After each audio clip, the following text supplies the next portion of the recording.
Good evening and welcome to the Rutherford County School Board work session, May 1st. Our first order of business is the Pledge of Allegiance, be led tonight by Mrs. Paula Barnes.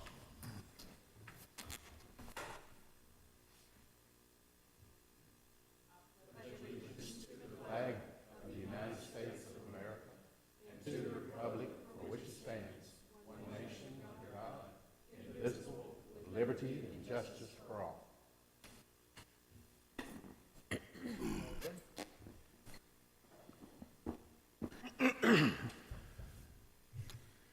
Thank you, group. Thursday night, of course, we'll have a moment of silence on that evening. Approval of the agenda. Anybody want anything moved? Consent agenda. Anybody comments, anything on that? Move anything? Okay, we'll go to number 6, I believe. May or may not have visitors on Thursday. And Mr. Director, you want to take it on from here? Got a recognition and spotlight? All right, our recognitions, Ryan Nance was the newly appointed principal at Riverdale High School, will be with us, which y'all have seen him here a few times before, I think.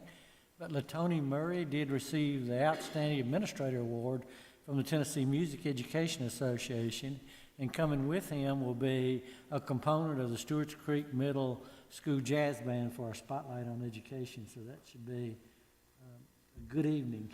Here's some of that. Okay, number 9, if there are no comments. I'll just mention that that's probably in preparation for Jazz Fest is on the square this coming weekend, so a number of our schools will be performing in that. Go ahead with number 9, Mr. Director. Number 9, under old business, is this rezoning for Buchanan Estates area extension. We've been notified that Buchanan Estates will be extended to include previously undeveloped area. Since our current school zone includes Buchanan Estates in the Buchanan Elementary School Zone and the undeveloped section in the Christiana Elementary School Zone, it is recommended that the to-be-developed section of Buchanan Estates area also be included in Buchanan Elementary School Zone. As a better utilization of transportation service, it's also recommended that Brickyard Court and Daytona Court be included in the Buchanan Elementary Zone. Recommend approval of the motion to extend the Buchanan Elementary School Zone to include the developing section of Buchanan Estates and adjacent identified areas as presented. And Mr. Morgan is here with you tonight, but he prepared this map, and I believe this includes the change that you recommended, Mr. Holliday, right? To go up to the back of the properties, because South Rucker Road, where the bus runs, those exit actually on South Rucker. So this is the area that we would be adding to that zone. We sent letters, certified and regular mail, to 11 parents or guardians of 11 students that are impacted by this. And we did ask them to come Thursday night if they would like to speak to that. In all honesty, there was only about 1 or 2 students that weren't already going to where you had them zoned, where this zone would put them. Right. So I have not been contacted at all, and I don't think Mr. Morgan's been contacted by anyone for the letter. And Ms. Moore is in that district, and speak for yourself.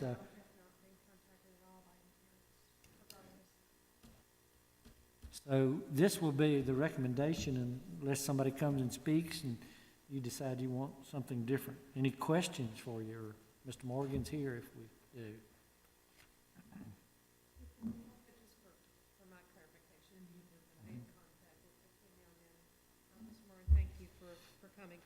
Of course, obviously, the undeveloped area you talked about, I mean, it doesn't impact you now because it's undeveloped, there's no homes there. But that's correct. with the addition of the Brickyard Court and the Daytona Court, were those, Mr. the 11, where the 11 that might be affected? The other 2, there were 2 or was it 3? Is that on South Rucker? There were actually 3 on Daytona Court. The rest of them were on South Rucker. Okay, so the Brickyard Court really wasn't affected anyway then? No, ma'am, I don't believe we had any students on that road. Current students that were affected, okay. So the real reason was because, again, keep people in the same subdivision together.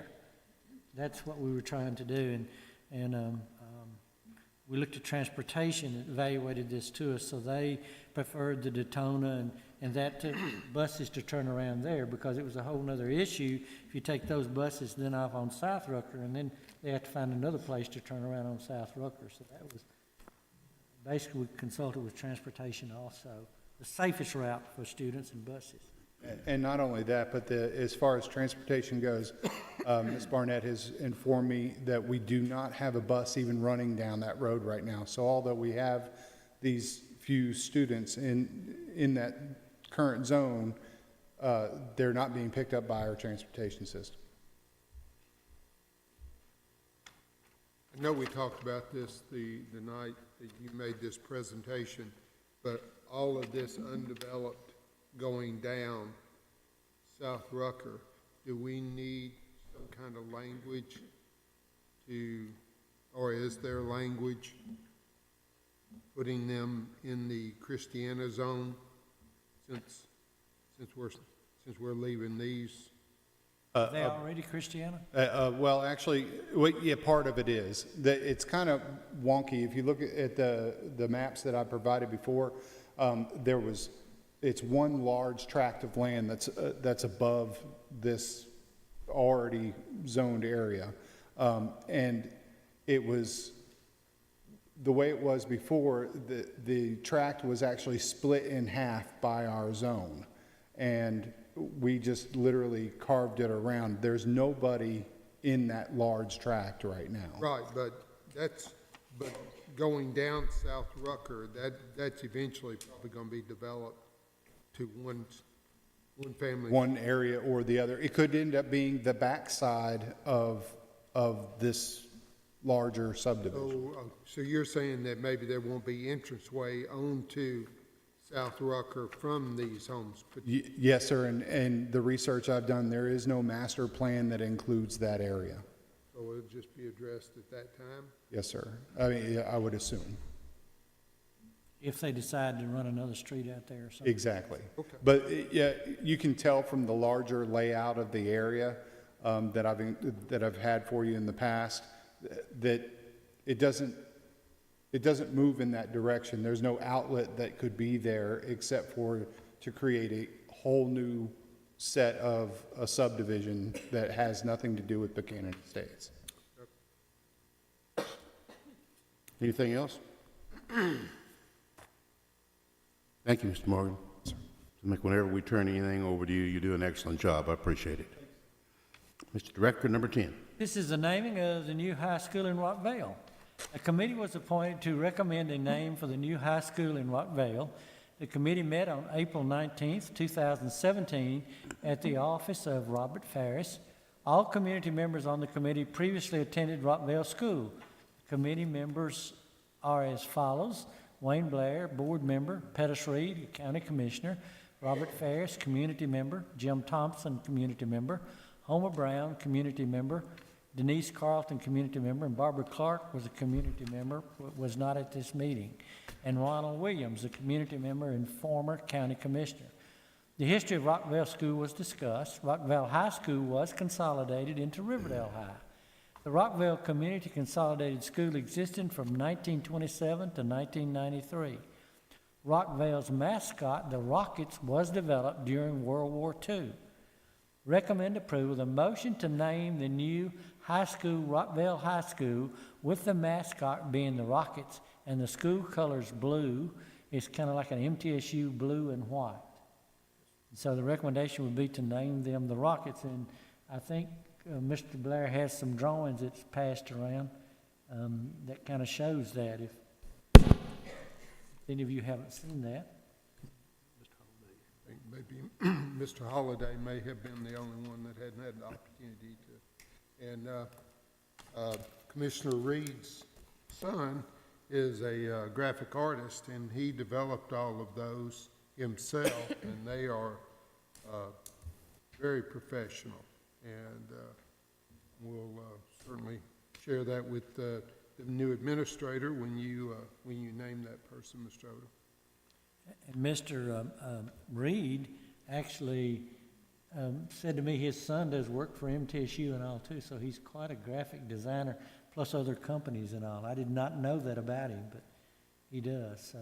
He had several, did he show you several that evening other than Yes, just sir. this one that you selected? Yeah, I actually saw some early drawings, and I was really surprised. Each one of them was somewhat unique and different and all, but just a lot of thought. That one on top, Mr. Holliday, on the cover, is, I understand it, Mr. Blair, what going to propose for the gym floor, is that right? The committee will recommend to the administration that be in the center of the gym floor. But of course, the administration still has Absolutely. absolute power with Mr. Odom's vision, of course. I think the elementary school will probably rename themselves, and I did talk to the principal there, Ms. Nichols. She was fine. She was fine to give them the rocket that sits in front of the elementary school for the high school, if they would like that too. It's been there for some time, but I'm sure they will come up with another name. But it was the Rockville Rockets a long time ago, Yes, sir. really before Oakland Riverdale were built at that time, so. Is it possible that we could get those in a format to where they could be shown on the screen at Thursday nights? Can we do that, Matt? Really is Would you like to beautiful do that? work. We'll let you have the book.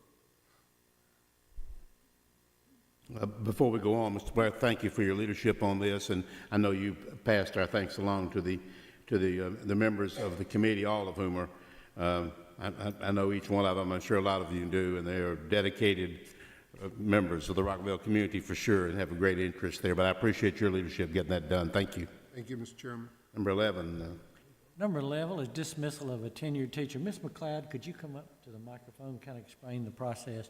The board has been provided with a memorandum containing charges against Jacqueline Sweeney, who is a tenured teacher at Christiana Elementary School. If the board sustains these charges, Ms. Sweeney will be presented with a copy of the charges and a statement of her rights under Tennessee law.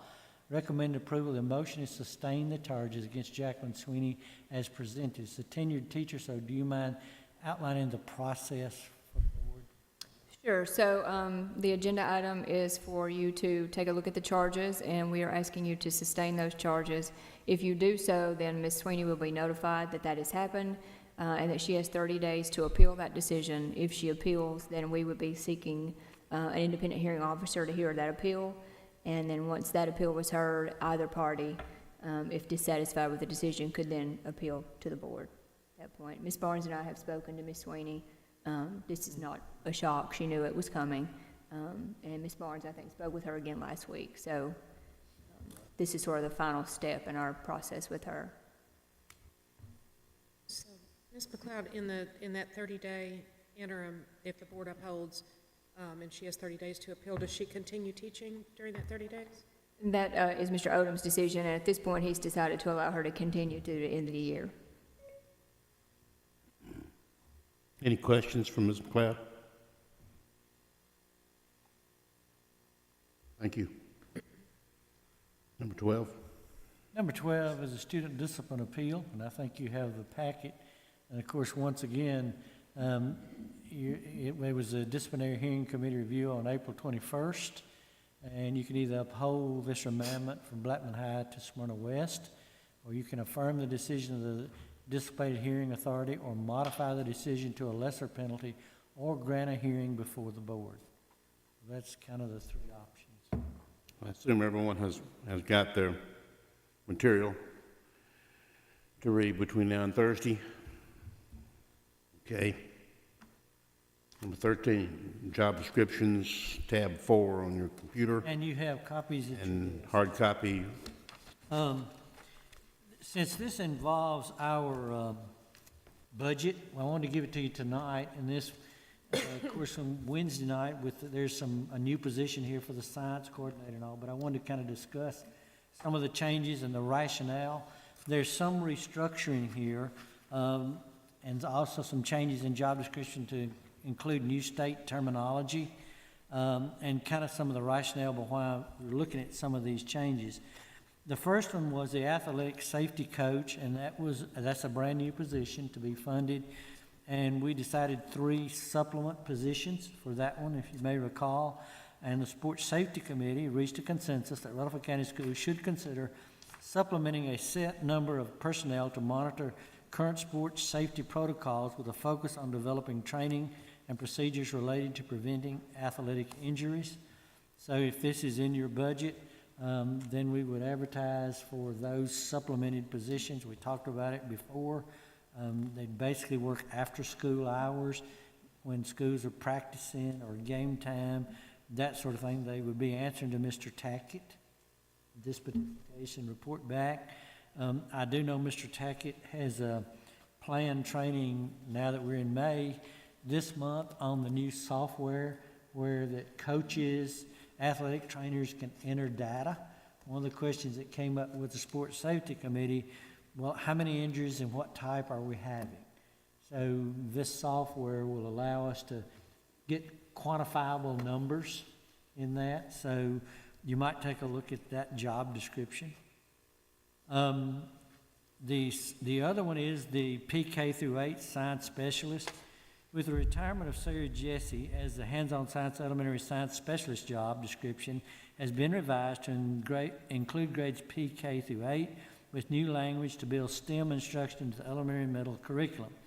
Tennessee's ESSA plan includes science as 1/3 accountability factor for the achievement and growth when calculating district and school grades. So I'm kind of explain to you what we're talking about here. Under the new accountability, where schools and districts will be receiving letter grades, English language arts is 1/3, mathematics is 1/3, science is 1/3. Because of our size now, and we have been handling, especially 6 through 12 has been handled by Kim Day. She's sitting with us. She's actually our math specialist, and that's her background. She taught adjunct at MTSU math and taught math also, but with science raised to such a high level of accountability. Now, why this elementary position, PK through 8? Ms. Jessie handled our hands-on science program. That's not going away. But you know, we have moved the materials to make our kits from Walter Hill to some of the old classrooms at John Coleman. So that's where they made the science kit for students to practice. With the new science standards taking place, which will actually start being tested in 1819, is the state's year to have the new questions on the test, we will not be making as many kits for the teachers because we're going to be realigning the curriculum. But several of you, when our STEM teachers came and did a presentation at one of their spotlights, said we need to try to get STEM everywhere in our middle schools. And so another thing in your budget is some additional teachers to place STEM at every middle school. One of the things that we kind of noticed is that some of the materials that we used to create kits that we were using could also be used by STEM teachers. Because you literally have thousands of dollars worth of materials for science experiments and all. So what we are thinking that this person then could concentrate on the K through 8 with the STEM. They'll also have to work with our new high school person, and that's the next one we'll talk about and putting it together. So it just kind of makes sense to look at a realignment with the grade responsibility for better utilization of our hands-on science equipment, blend in the STEM factors, also help in training with our so many elementary teachers and middle school teachers for the science part. Of course, in middle school, and very often in 5th grade, they'll do some departmentalization, and you have a science teacher really that's teaching the science section for them. In middle school, it always is departmentalized in that. So anyway, we think this person, PK through 8, this is a model we think that we need to try and work, and I think will enhance science scores and science instruction. So that's my recommendation for that, and you can look at that job description. The high school science specialist is a brand new position, and mentioned this one to you. With new state curriculum, science curriculum standards in effect, and really it's 1819 when you do the testing, and the increased accountability level of science, there's a need to enhance training for high school science instruction. My recommendation really will basically be for teachers and all would to begin start using some of those new science standards next year. Those enhanced standards, enhanced questions, they're already out there in place. They will not be tested till 18-19, but it's much better to kind of take 2 years to implement that before testing than try to do it in about 6 months. If you wait till 18-19 and start in August, and then you're gonna test in March, then you don't really have a full year to implement that. So with the science specialist in place. So science was previously overseen by the same person, Ms. Day again, and provided oversight for middle and high school mathematics. I think this person also needs to be responsible for coordination of STEM curriculum with the middle grades, and CTE STEM are also considerations for this position. Some of the pathways now for CTE also involve STEM factors. So science, technology, engineering, and math is, of course, what STEM stands for. So I think that'll help underneath the instruction umbrella. That'll give us a couple of good people looking at science, PK through 12, to try to coordinate these activities. Any question about that right now? Do we know what that's gonna cost us yet? It's one position. Jeff, you know about what that position, kind of depends on degree and experience. Right. Yeah, the number that we had on our sheet was high, but in looking at the experience we tend to bring in, we often have someone with at least an EDS and often 20, 25 years of experience. That plus the benefits will drive us a total cost, not the base salary, but a total cost can cross $100,000 for a 12-month position. It is a 12-month position. Yes, sir. A specialist is 12-month because of summer training. So that's true now of your math, your English. The other positions, your specialist in CTE are 12-month positions. We currently have a specialist K-5, PK-5, and what we're wanting to redo is to take that position and make it PK-8 so that it can serve those grade bands together.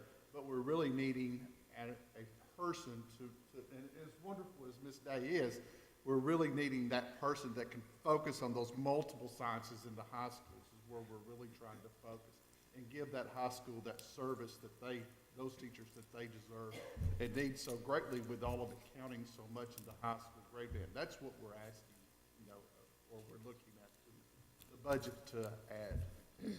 Which The like- other already exists. We're just rewriting that so that we can take a person and focus strictly on the high school. The, most school districts our size with the 43,000 students, they'll have a social studies specialist, certainly have a fine arts specialist, which we added a half last year, for that. Then they'll have a science and a math person and an English language art. Very often they have more than one English language arts in that position. So we just think we need to provide that support for our teachers again, since it's a third of our accountability measure. That's the reason, Mr. Estes, basically, but it probably close to 100,000 because of the benefits and degree and experience. Well, with STEM coming on like it is, and wanting to add, 10 new programs? Well, we've got some STEM in some of our middle schools, but we didn't have it in all 10 of them. So you had, is it 3 or 4 have it now? 4?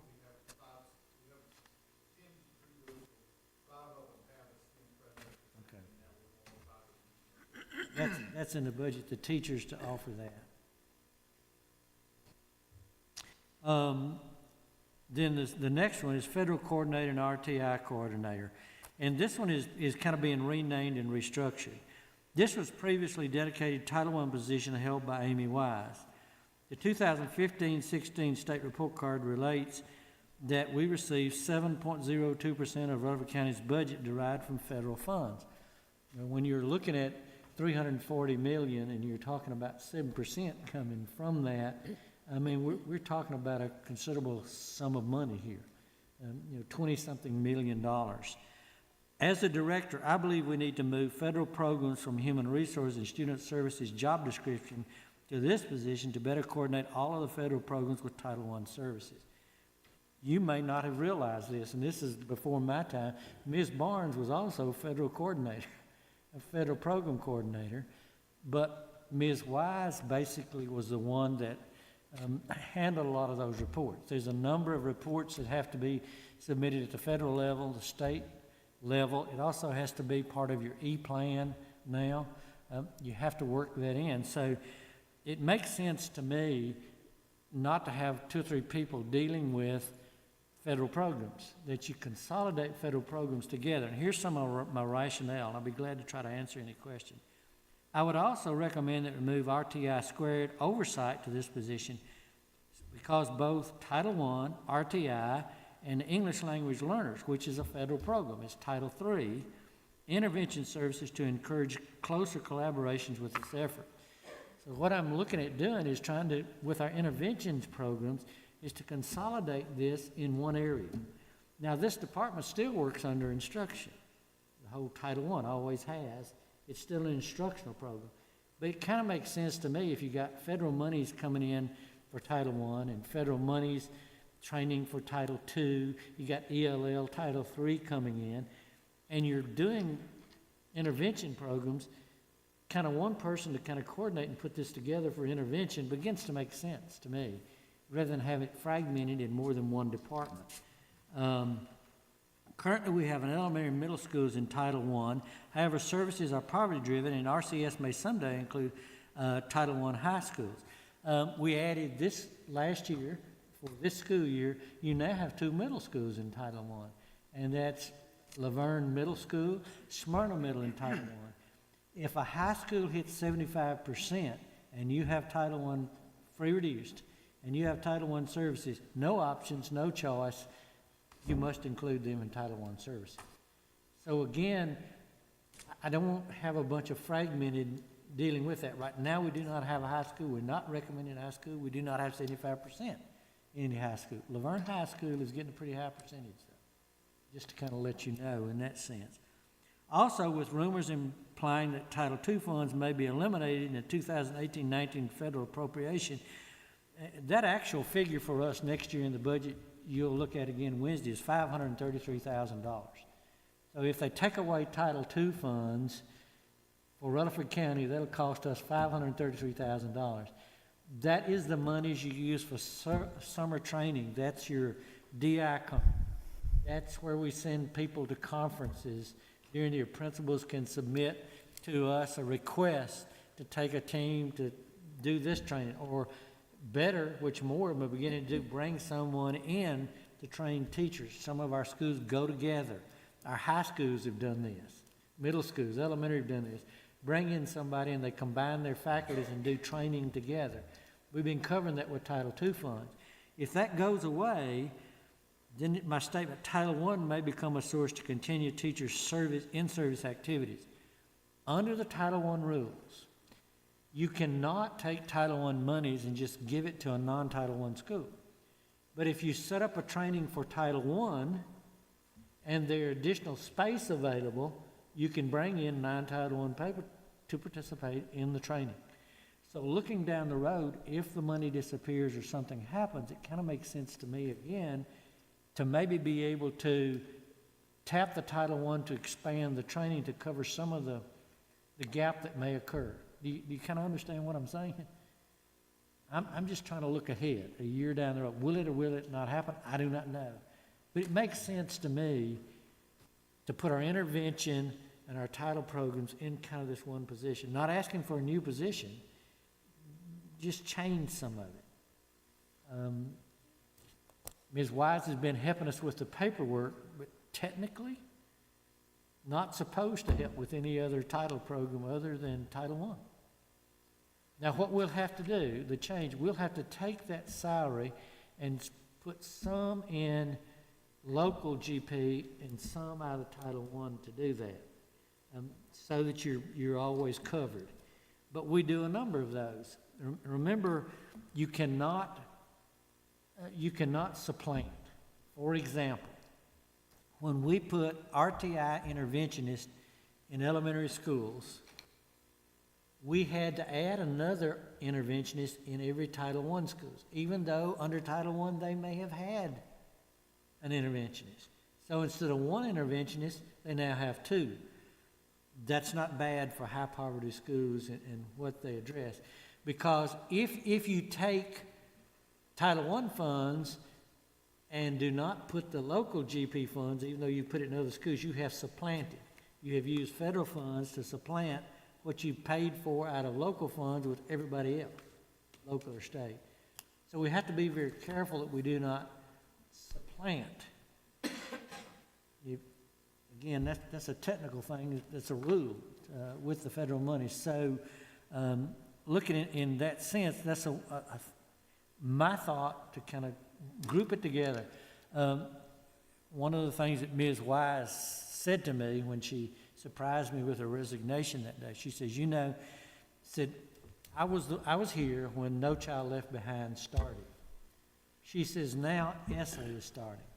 One of the reasons I'm going to go ahead and resign, I think whomever that person is should have the chance on the ground floor of ESSA to learn it like I did and see the rollout and implementation of it.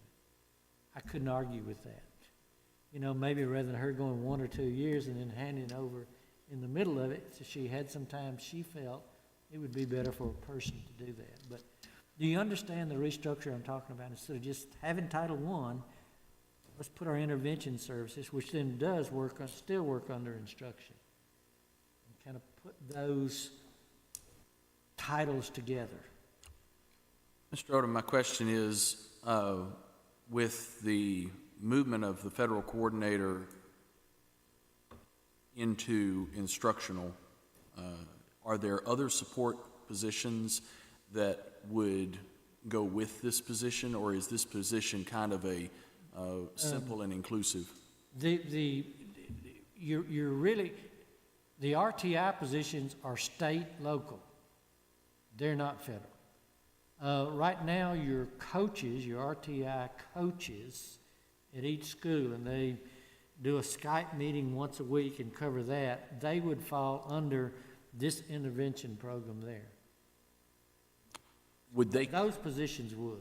Would they currently, in our organizational chart, would they currently fall under the HR? No, where they are right now, that's why I said it never made sense for it to be under Ms. Barnes in HR. They were under the technology. Mr. Duke had them under the technology because he was an RTI coordinator. So they were under the technology piece there, which did software technology and RTI. So they were under that position.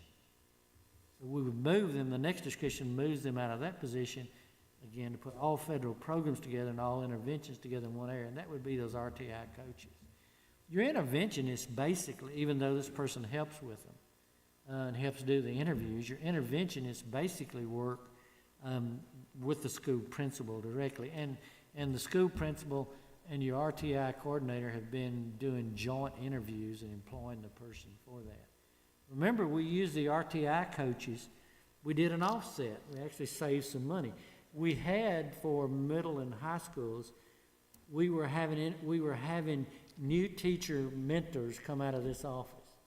So last year when we did the budget, instead of having new teachers mentors, as we got larger and larger and hire as many teachers as we have per year, we were finding that they weren't getting around to assist these teachers but every sometimes 2, 3, 4 weeks.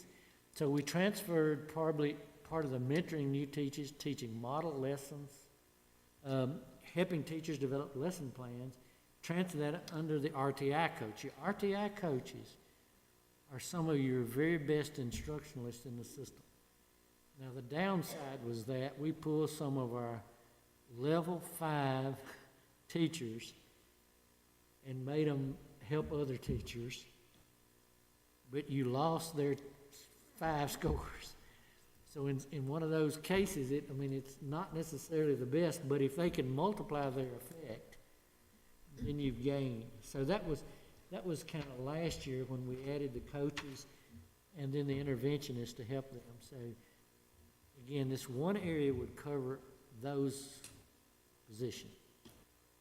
All of the federal programs currently follow under us. That's that EL, Title II, Title I, all of those things already fall under instruction. Nothing else will shift. There's no personnel or people that would follow in Ms. Barnes' position. And currently, 1/3 of our coaches are Title I coaches, or approximately 1/3. So they're in that federal program, so it only makes sense to take the other 2/3 and help them with that 1/3, because when Mr. Duke and Ms. Wise do their trainings, they have to do those at the same time, because they're working with those same people. And now, instead of moving 2 people to do that at the same time, I now meld those under one person. And that just makes sense to do that. So I'm basically melding 2/3 and 1/3 together to make a single entity. I had forgotten that. You're absolutely right. In some of your Title I schools, because they get their federal numbers, and several of you have gone to their meetings, spring meetings, you know, the committee decides how to spend their funds. Teachers, EAs, equipment, that sort of stuff. They decide.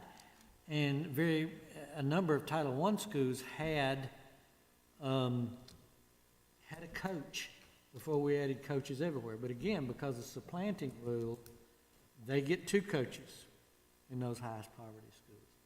But again, it does make sense where some of them are regular ed coach, some Title I coach, because we did train them together. Because we could, if we train Title I, we can bring them in with them. Yes, sir? I guess the question I have, so if I understand you right, Ms. Wise, we're not gonna rehire her job. You actually rehiring her job, but retitling it and adding another responsibility, the RTI. You're just moving her position, We just just- a lateral move.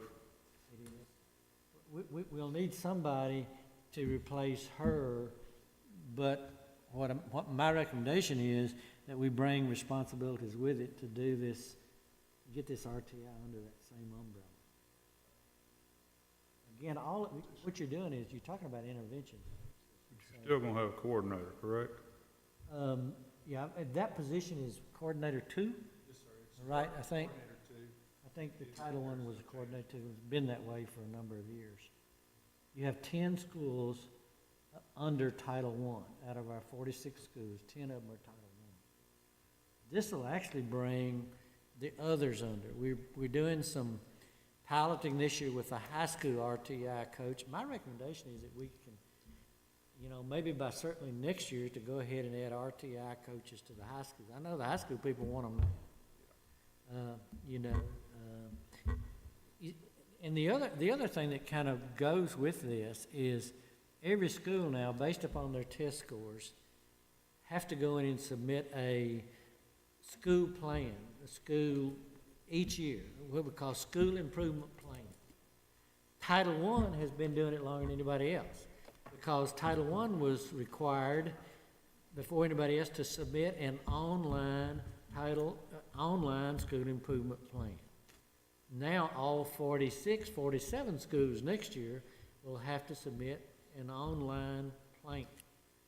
So again, it kind of makes sense when you look at the interventions, because your plan addresses what are you doing about students who are behind, what type of interventions you're doing. To put this in one umbrella and look at it holistically. They're in the, make sure I get this straight, they're in the same department, is what you're telling me. They're all, yes, they would be under this person to head it, but technically they're all under instruction. Instruction has had a good bit up here since I was in instruction. They really have attendance, they have your software support, they have Title I, you have teacher training, or the in-service training. All the coordinators and subject area and all are under instruction. So one subdivision of this position, and always Title I has been under it, so you're renaming it and adding extra jobs. It might help if we talk about the instructional technology coordinator next, because the RTI will go from there to this position, but it's not a new person. Let me cover the other one, then we'll come back, okay? The next one is your instructional technology coordinator. That is Trey Duke now, and he has RTI under that. We have all of our online coursework under that. Instructional technology coordinator, this position primarily works with instructional software technology. This is your school technology specialist. You know, all high schools have a full-time school technology specialist. Some of our elementary schools have to share. Online credit courses, online assessments. This department is also responsible for technology training for teachers and others. We have to have everybody that gets an email account, we're required to see that they have training, and that's really not a problem now. These kids come in knowing how to use it. But they have to sign off, you have to conduct training for people. And what software do we have available to teachers? So one of the things we do with new teachers hired into Rutherford County is bring them in for a training and say, these are the resources, instructional resources we have. You don't know that when you come into a new school or system. So this department's in charge of setting that up. Technology hardware is assigned to Steve Solomon under Gary Clardy. A few years ago, we split hardware and software. So the hardware thing, there's no change in job description at all for hardware, but you have to remember the hardware handles our telephone, our fire alarms, our security cameras, they handle cabling, they handle the technology devices. So the hardware piece is handled under Mr. Clardy with Steve Solomon. Now, these two work really closely together, but your technology piece for training teachers and using instructional technology, folks, one day this is going to be online textbooks. This is going to be, starting next year with high schools, this has to be online testing. There's a software piece to that. This person will have to take a look at that. That wouldn't be Mr. Solomon's job.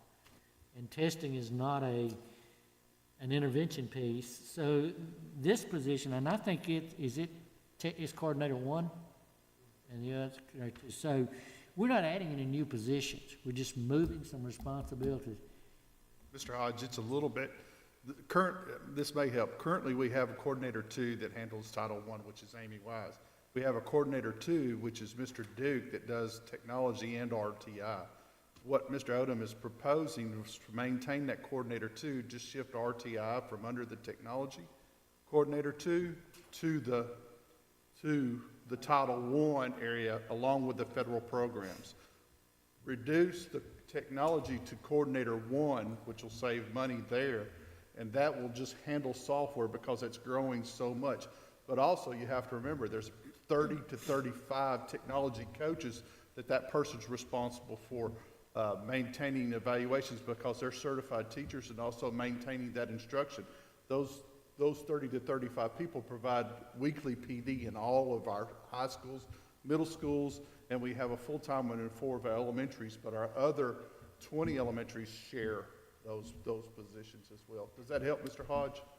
Yeah, somewhat. So basically, if I gather everything right, we're not creating no new positions. No, sir, it's not. Actually, Just reassigning responsibilities, just like saying, you've been doing this, now you go over here and do this. You're actually saving a little bit, like you say, from coordinator 2 to 1. Mr. Well, and Mr. Hodge, one of the things we just have to be so careful of is that split, that supplanting effort. And that's one of the things every time we are monitored by the feds, that is hit intensely.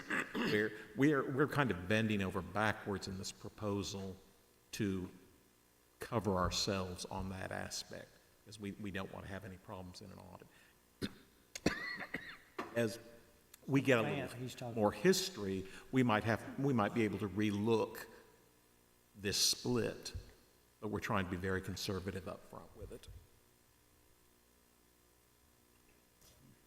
Doesn't change the pay or anything, it will change some of who pays part of it, but again, Title I has to be spent in the Title I area. We can't take it anywhere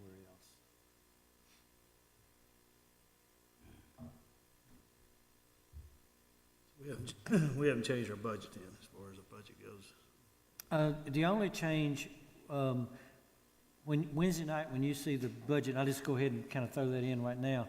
There are a few changes. Lisa Nolan has felt more comfortable with increasing the amount we're going to get for sales tax. So that's up. We've done some more counting since the last time we met on the budget and all. And I've added the special ed bus back to Mr. Snell. It was in his original request. Because of the number and getting there on time, we've added that.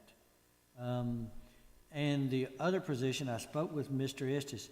I feel fairly comfortable now. He talked about adding the 2% to those assistant principals from 1.11 to 1.13. I think we can do it all this year. I'd rather do that if we can go ahead and do it, and you don't have them talking now that I didn't get it. At the same time, we're probably going to recommend 1% because elementary are 1.17 to 1.18 to provide a little bit of spread. I discussed that also with Mr. Estes where we did it. So I think instead of taking 2 years to implement that part of it, we can do it. But you're seeing the change in the budget. The sales tax may cover almost all we're doing. Go ahead and tell you now, I can't remember which one, Jeff. One of them was 20,000, the other one was 36,000 to do those other supplements. I can't remember whether the 2% for adding the elementary may have been 36,000 additional, and maybe 20,000 was to add 1% to the principal. I have a note. Less than one teaching position to finish that off. And we'll talk about this more Wednesday night. Yeah, and if I may, if Mr. Hodges finished, Sure. I have a couple of questions, and you may just kind of have to help me out here from the perspective of the SLO group this evening. I understand now, my first question was that we're not, in essence, adding a new position, so we don't have a new salary coming into the budget, but and if I understand this correctly, what we're looking at doing is we're taking the position and the responsibilities that were those of Ms. Wise's, which was the Title I, the funding, and hers was classified as a Coordinator 2 position, is that correct? And superimposing on those additional responsibilities that we're pulling away from the position that now is currently Mr. Dukes, and that is of RTI, to be coupled in with that position. Now, and he's currently a Level 2 coordinator as well, is that correct? Okay.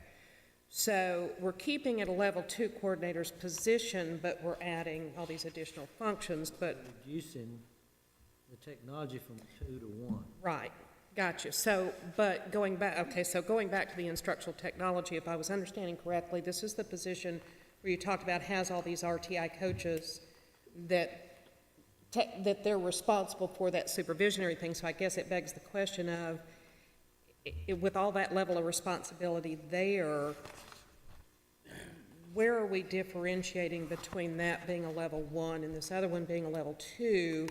You're not. And who's going to fill those roles? Well, you're taking out the RTI coaches. See, the RTI coaches now were under this Level 2, but you're taking out, what we have, 10 high schools, we're taking out 36 RTI coaches.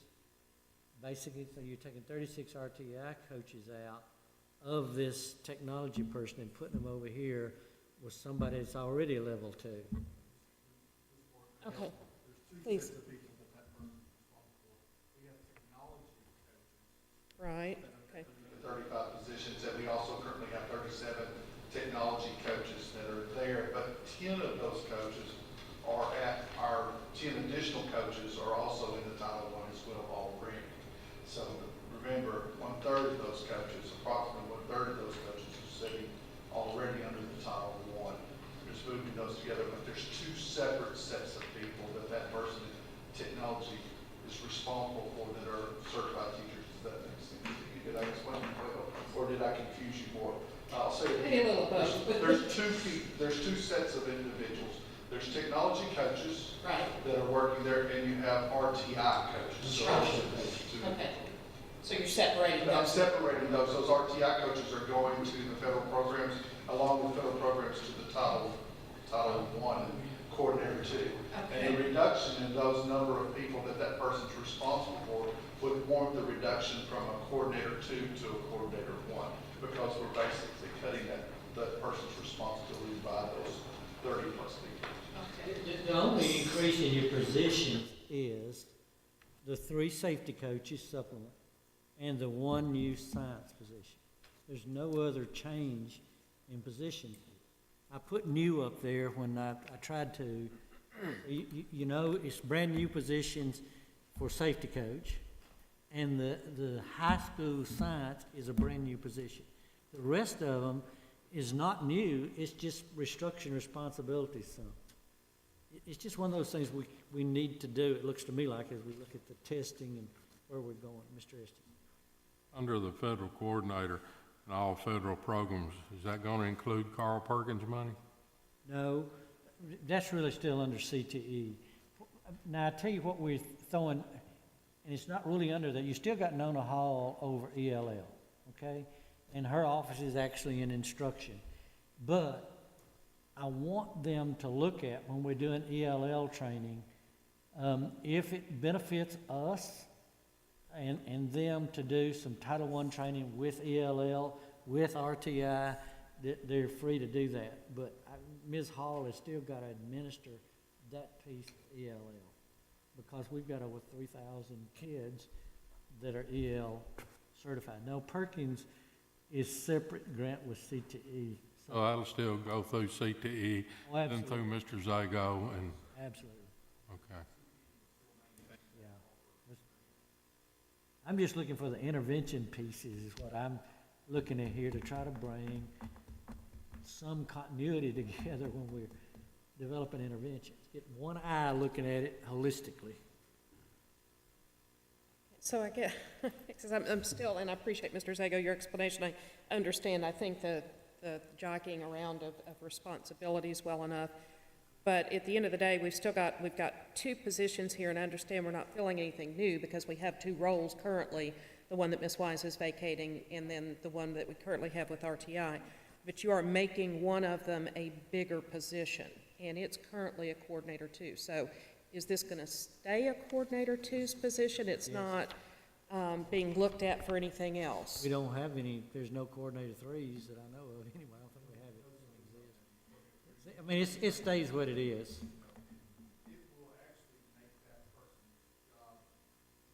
A little bit more, but they already do all of that work with those coaches.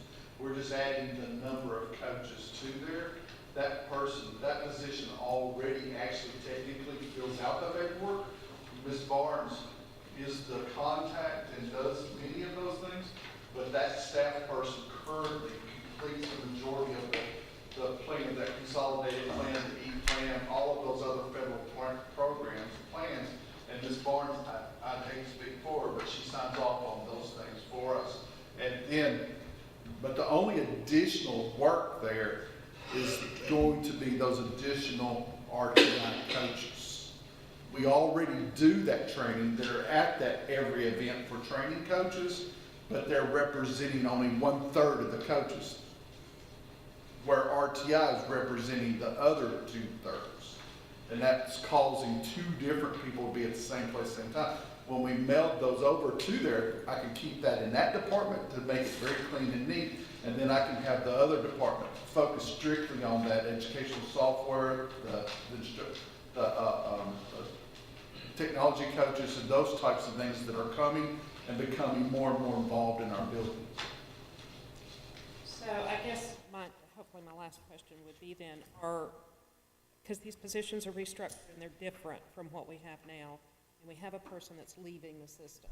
So are we recruiting for these two new restructured jobs, or People will have they already been identified? Let us know.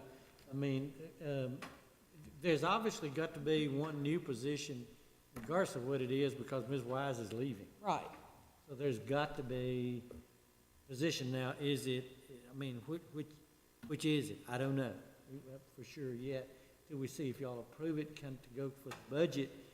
If we make this change, if we do, before you post anything or you do an advertisement, I need to be able to tell them what's your responsibility gonna be.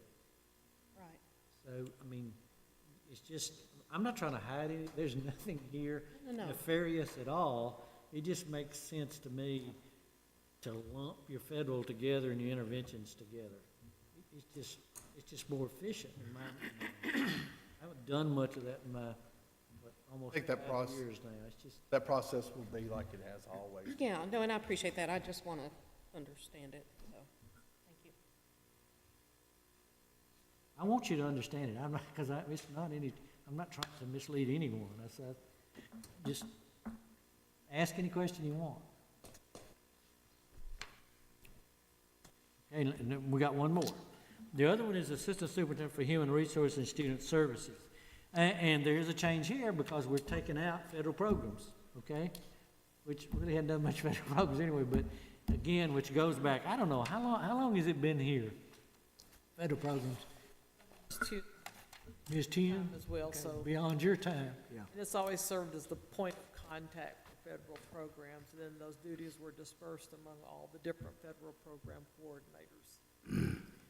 Rutherford County has grown so much. You go to these rural systems, and it's really interesting to me. I'll meet somebody, and what are you in charge of? I'm in charge of Title I and buses. And they said, these people wear so many different hats. We're kind of getting big enough now to where your hats are different. But you go into these small where there's 3,000 kids in the whole system or 8,000 kids. These people wear multiple hats. The CTE person is also the something else. And we still have some combined things, as you can see. So the Assistant Superintendent for Human Resources and Student Services, primary change in this job description is the removal of federal program oversight and updating of language that incorporates new state language for evaluation. HR, Human Resources in Rutherford County Schools, is somewhat different than typical HR positions with a company. Our HR does not advise on insurance because the county insurance department sends representatives to intake sessions. So we try to be very careful, other than try to point people in the right direction, answer some basic questions, not to try to give out a lot of insurance information in our session. I don't want somebody to come back and say, but you said this. So the county insurance department, we're self-insured, the county insurance department sends people down here for both classified and certified and goes over the plan and helps them make a decision to do that. In most companies, insurance would be handled. If you have a company insurance or something like that, then HR would handle it. But we try not to do that because we don't, that's separate in Rutherford County by our private act. And responds to questions by telephone and email. So we point people to insurance to answer the question. Retirement questions are answered by representatives from the Tennessee Consolidated Retirement System. Now, we answer basic questions about how many years count, and that sort of thing, but why do we refer them back to Tennessee Consolidated? Because creditable service is determined by Tennessee Consolidated. For example, if we get teachers that transfer to us from other systems, how much creditable service is the state going to give them towards their retirement from this other system?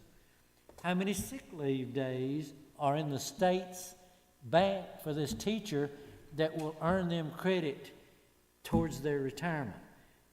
So we typically do not give much insurance and a lot of retirement information because we are not the ones that has to judge those or make that decision. So I'd rather them go to Tennessee Consolidated and get a number rather than us give a number that we cannot necessarily justify because it may be more than one school system where they've earned that service. Our HR staff for certified personnel concentrate on maintaining and communicating changes to state licensure, teacher evaluations, transfers, reassignments, etc. I think one of the biggest things that's evolved in the last half dozen years or so is the number of questions you get related to evaluations. That's become really big because you got people on the different types of evaluation systems. You got administrators' evaluations, you got teacher evaluations, and this grade structure, 10% of their evaluation comes from student scores. You've already seen some of this. The legislature stepped it up to 10%, 15%, and then 15 to 25. We bring back to you, do you want it to be 15 or 25 for elementary, middle, but high school is locked at 25 when they get back up there. So, and that's part of their evaluation. So a lot of the answers and information we provide to teachers is try to understand and train them on that evaluation process and what it means to them and how that fits together, which is different. Recruitment has become a major responsibility as we seek applicants to fill numerous differing state certification license requirements. That has really changed in recent years. As we've had the shortage, Ms. Barnes has done a wonderful job of that. We go out of state. We go to other parts of the state. You go to the recruitment fairs where our higher education institutions join together in Nashville, Chattanooga, other places. Ms. Barnes goes, has a representative from her office go, where we pitch Rutherford County, come teach in Rutherford County. That's really important when you're looking for shortages of math teachers, foreign language teachers, some science areas and all that. We're doing that. So recruitment is big, and that would be true in any HR department, I think. This individual also participates in principal evaluations along with director and assistant principal of curriculum instruction. Principals have to be evaluated twice a year. So let me kind of tell you how we do that. Ultimately, I have to sign off on all of it. That's the law. I mean, that's what I have to do. But what we do is we take our 46 principals, and I take a third, Mr. Zago takes a third, Ms. Barnes takes a third. Second half of the year, I take a different third. Ms. Barnes takes a different third, Mr. Zago takes a different third. We also have our instruction coordinators that are going to PLC meetings, going to principals meetings, and they give us a report on the instructional part. What I should have brought you is how lengthy the administrator's evaluation is. It's too long. But anyway, we won't go there today. We can't control that. But we have divided it up to where, and there's a statement here. Here's what the statement basically says. State guidelines states, and this is their words, conduct principal evaluations with a team, which includes the superintendent, the supervisor of curriculum instruction, supervisor of accountability and school improvement. We don't have a supervisor of accountability and school improvement. That's just one of their suggestions today. So Ms. Barnes does that. So we put all these together, and then twice a year, we have to come up with in all of these areas, we have to give them a score, 1 through 5. And then you get it to end, there's two halves together. First half counts what percent of their score? 40? 1/3? And then 2/3 is second semester. This has only been done the last 2 years that they've done this to principals. So if the person is not certified, if somebody is doing HR and is not certified, we don't think the state will let them. We have to take a test to be able to do the evaluation, pass it every year. We do an online test, the three of us, and also Ms. Bogle's back there. She's the coordinator of elementary. She has to pass the state test to do administrator evaluations and teacher evaluations. You have to pass another state test to do that. And the reason we tend to think this, Metro Nashville had a person whose license had expired. And what happened to the evaluations they did? Were deleted for the year and not counted in towards any of those employees' observation scores. So the state's view is if you're going to evaluate something for the job, you better understand the instruction, the teacher job. And I really think the principals appreciate that.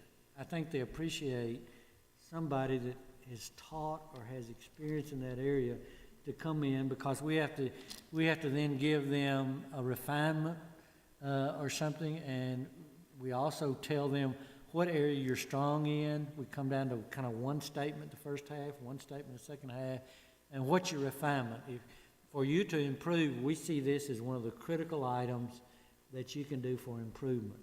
And all of this then goes in the state computer system, which Ms. Barnes enters. This comes through Human Resources, and online enters all of these scores, and then the teachers then, or the principals can then look at their scores and all online, and we have to meet with them too. In the summer, we have to have what's called a bridge conference, going from one year to the next with every principal, individually. This is not done collectively, but it's individually. We meet with XYZ school.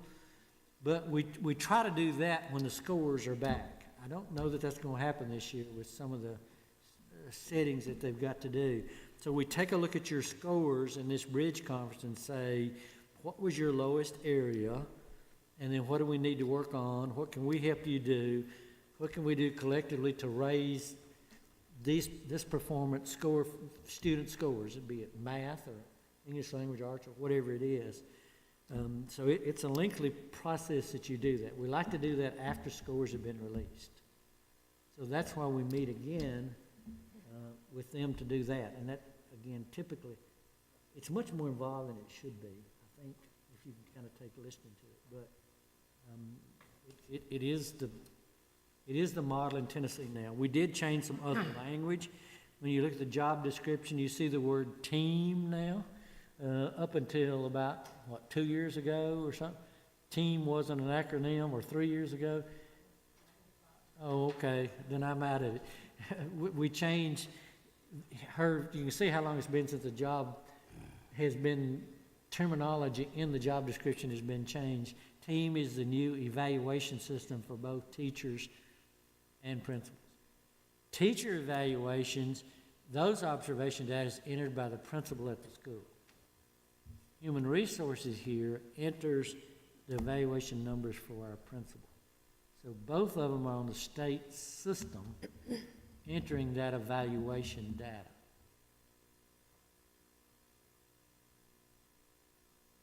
Again, the primary thing here is move out federal programs, move federal programs to this other position, no change in salary, nothing else, and change language to meet some of the new state terminology. It's an updating, except for the federal programs.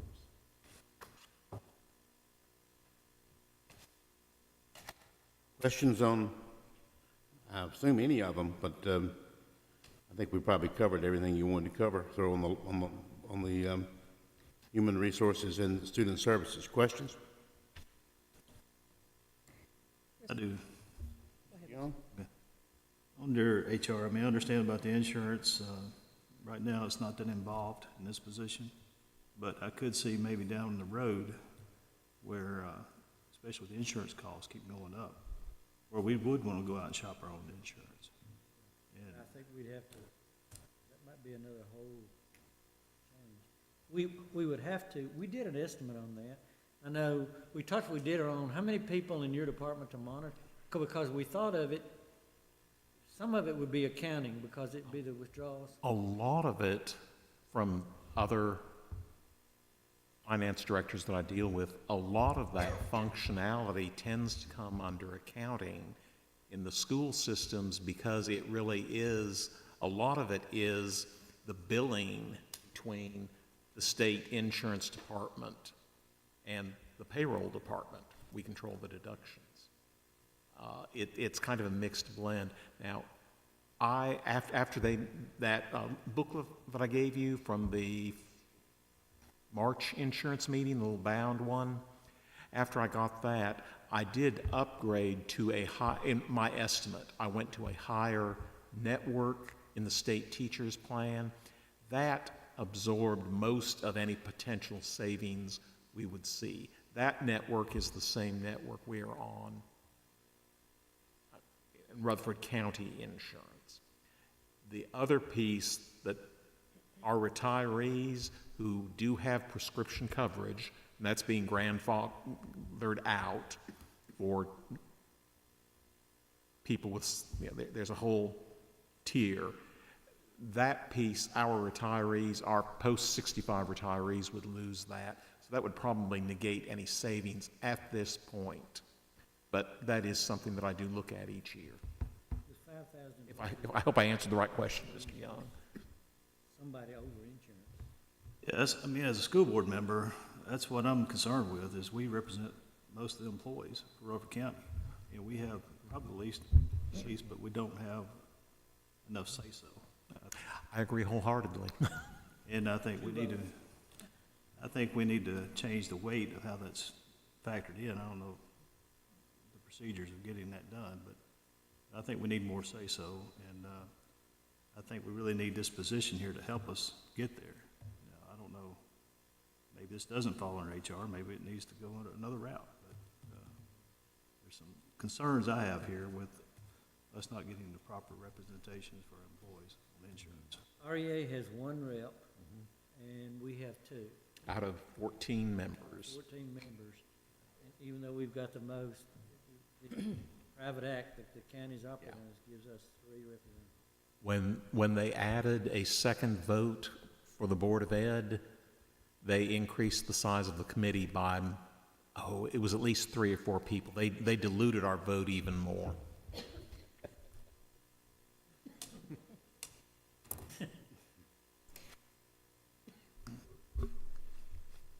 Ms. Moore?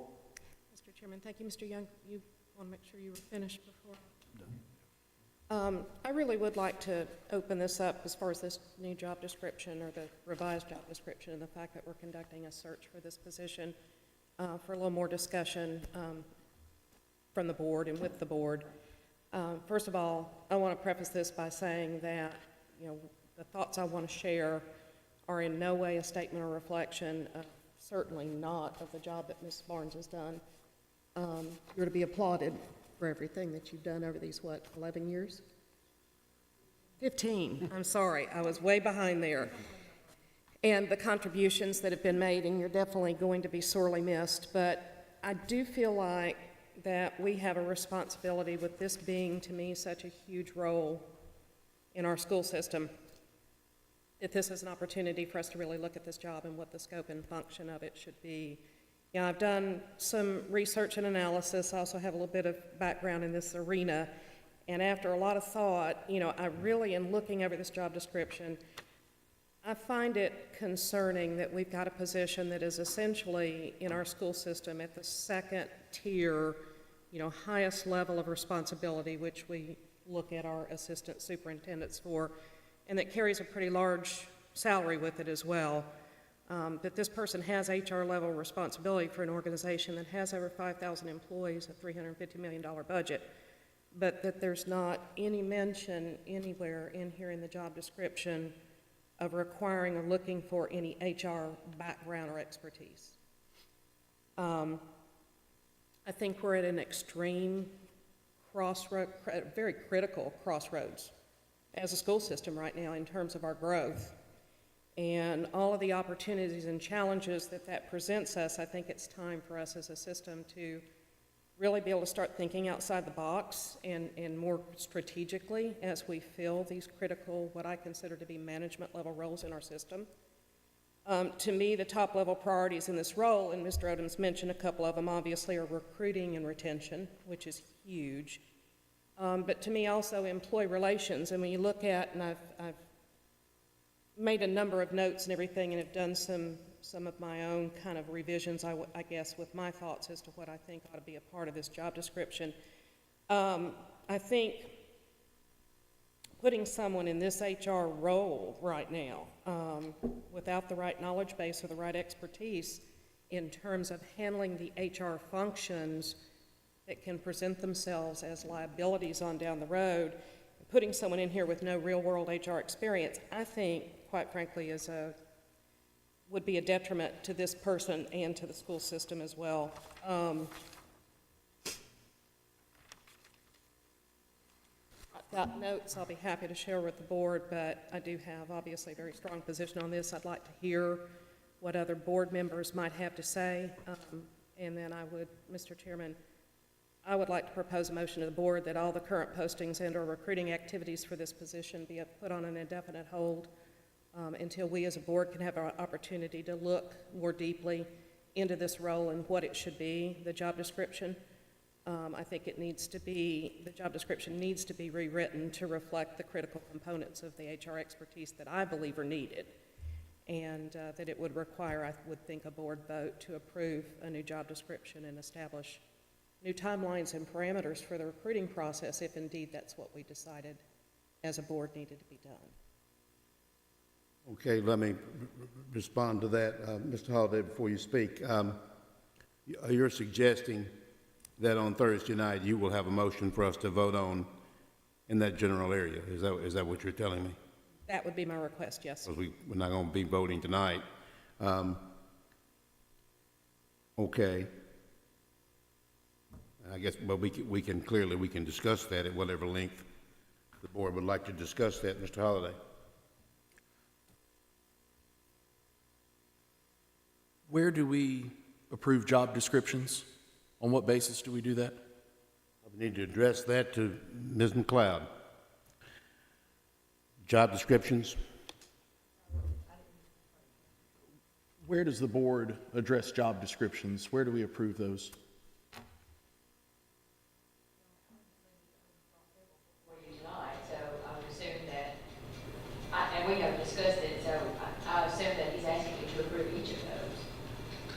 Mr. Odom, are you asking us to approve job descriptions because you brought this for discussion I did because. without a recommendation?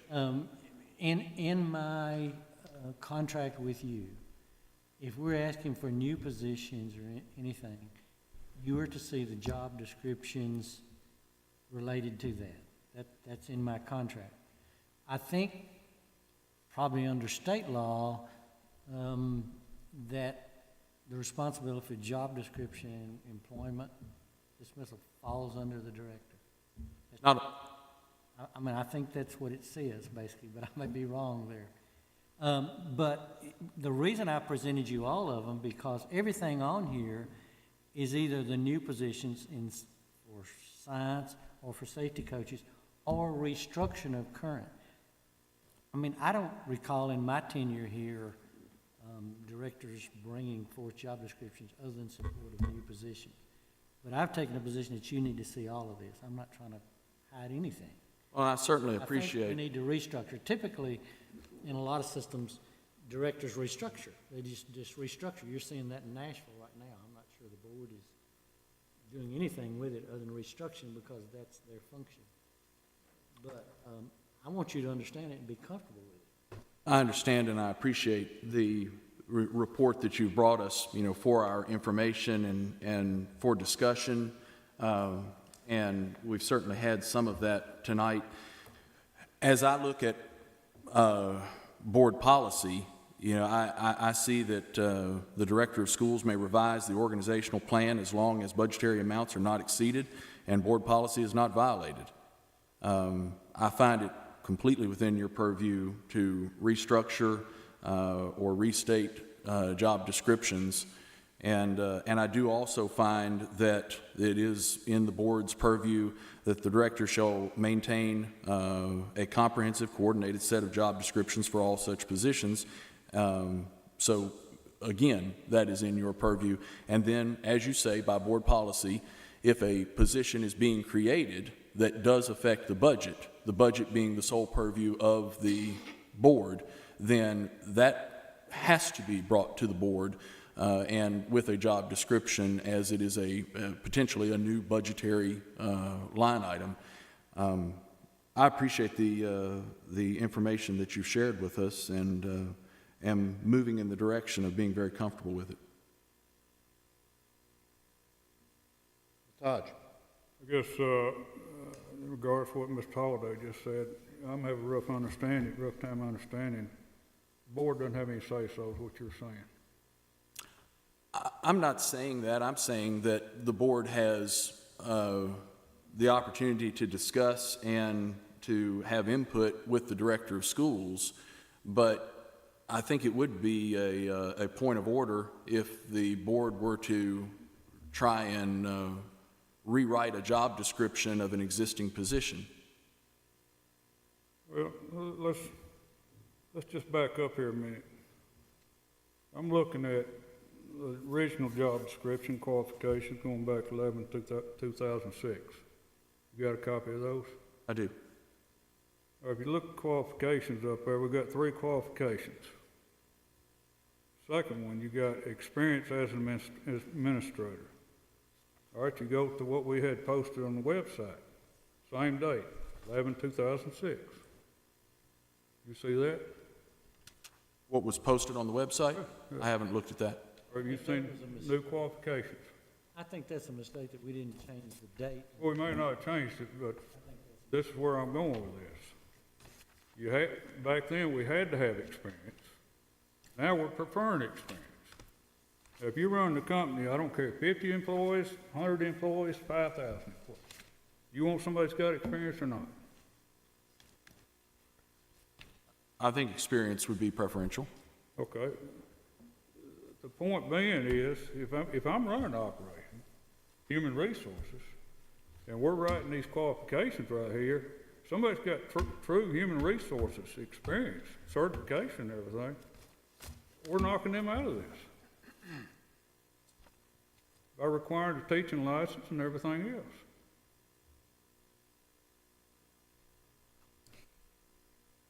I mean, I just think we're putting a limit on ourselves. Is what is my whole problem with this. I think we got a problem here too with, we've got a job posted out here that we haven't even really discussed. I mean, obviously, there's been changes made here, but the board hasn't discussed any of these changes. Now, I don't know if we're supposed to or not, but I would think by this coming to us tonight, we should be discussing them. I guess I would suggest that when we say we don't know if we're supposed to discuss it or not, I think the answer is found in policy where it says that this is the purview of the director. Not only is it said in policy, but it's also said in statutory language, of course, I don't have that employment is handled by the director of schools. I guess what I'm going back to, I ain't got an answer yet. Basically, what you're telling me, the board doesn't have any say-so over this, anywhere. I've certainly discussed it with the director of schools. I'm talking about as a board. Are you saying to, Whatever Mr. Odom says is basically what y'all are saying, is what goes. As to who gets hired in the school system? Oh, the qualifications. Board doesn't have any say-so? If I may, to me, at this point, it's not a policy conversation.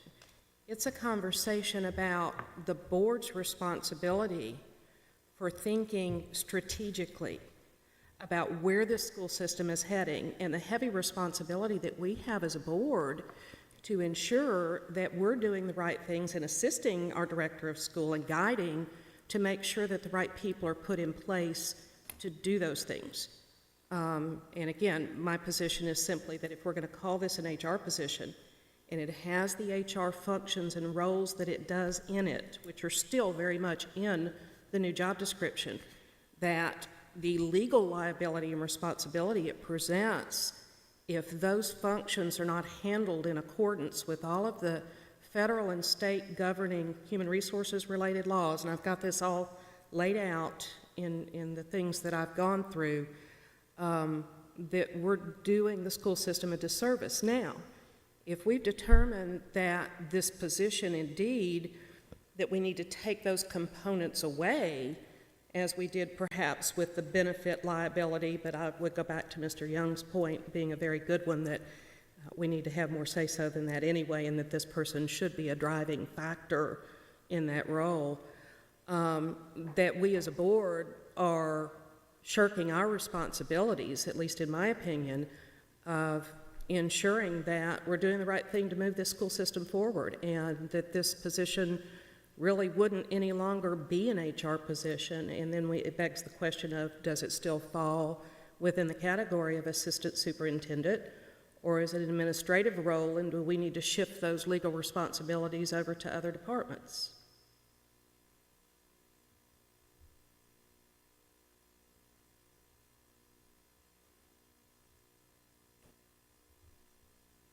Mr. Chairman, Yes, sir. you know, when, you and Mr. Odom and myself were here when Ms. Barnes took this job over. And I think y'all will agree with me that we took a step up when we got Ms. Barnes. What we're saying by looking at this, we want to make sure that the school system is covered in the future. Nobody in this room knows how much that job has grown other than Ms. Barnes, and I think she'll agree with that. Her job is probably 10 times harder than it was when the day she started.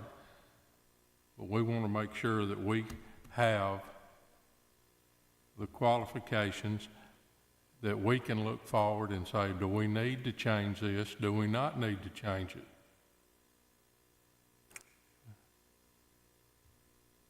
You know, when you get into this with 5,000 people, we could be looking at a lawsuit from HR.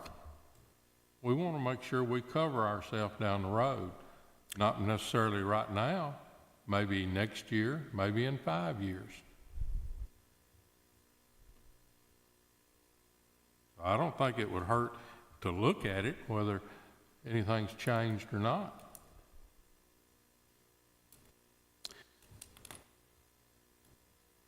still feel like that it moves the board beyond what is our standard and customary purview.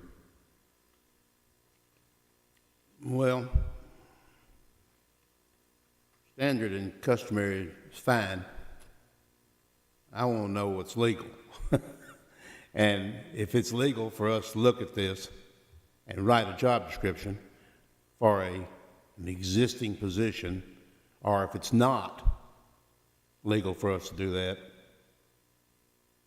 if we get that question answered, and I'm sure you, Ms. McLeod, can do that, I think that's going to solve at least part of our problem. But before anybody else says anything, I want to go another step here. And Ms. McLeod, can you research that for us and find out on Thursday night if it's legal for us to? I know you can. So, okay. I'm curious, Mr. Director. I don't. When Ms. Barnes took this job, if I'm not mistaken, she was principal of the Mustangs at McFadden. Isn't that correct? And she had administrative experience, a considerable amount. Now, what does an administrator do? Well, they got lots of functions, and we all know what they are, I guess. But basically, the primary thing that they do is they work with the employees that work for them.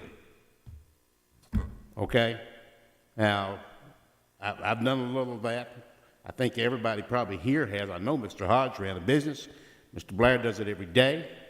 I'm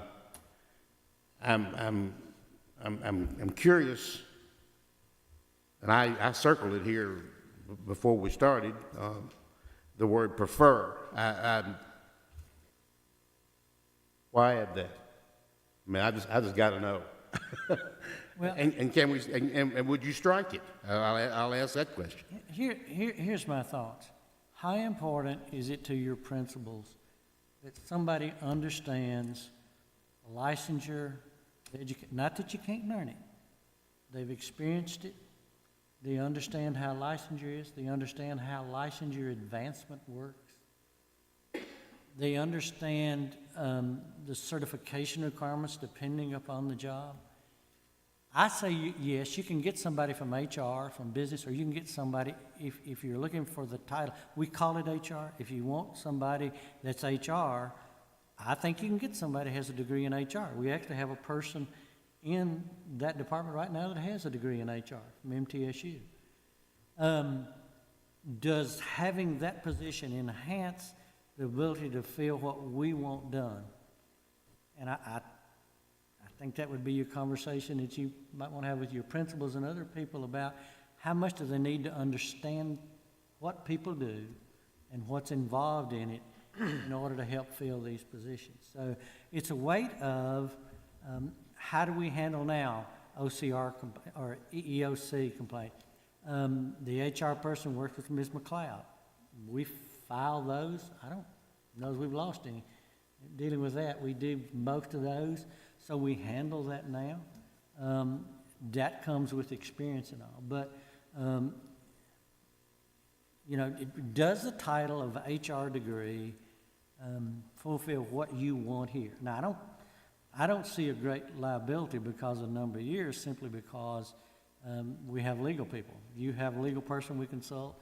We have Ms. McLeod here who we consult in that. So when we deal with that, but I've just found it very beneficial that the person sitting there can say to them, I've been where you are, either teaching or in administrators, and this is what we are looking at. But, again,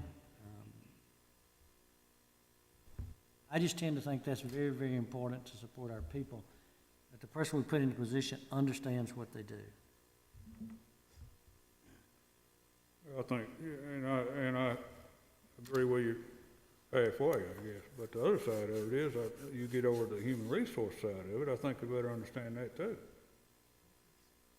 And I think we've got people do that in the department and with our legal people too, where we're doing that. I think history shows we are. we also probably got people in that department that understand the teaching business too. I just don't want to see us limit ourselves. Whether you pick somebody from HR field or whether education field or whatever, I just think you're limiting yourself. You may have somebody years ago that was teachers gone in human resource, don't have no teaching deal anymore. Maybe A1 candidate. I mean, I don't know. I just think I just think we're limiting ourselves, and I definitely would rather have somebody that's got experience versus preferring somebody to have experience. And it still blows my mind that when you come up with stuff like this, or when changes are made, the board doesn't have no say-so. It's still hard for me to believe. I know Mr. McLeod's gonna find out for us, so I'll leave it at that. Ms. Moore, TSBA, that's it. I've already talked with their counsel, actually, so I was going to mention that. And I talked with TSBA attorney today, as a matter of fact. And there is absolutely nothing anywhere in law or legislation, certainly, that says that this position has to be a certified teacher. And in fact, quite frankly, he was a little surprised as to why we would even require or expect that. In fact, it was shared that many of the school systems in Tennessee are going more and more towards actually having an attorney, that the HR function is housed under that.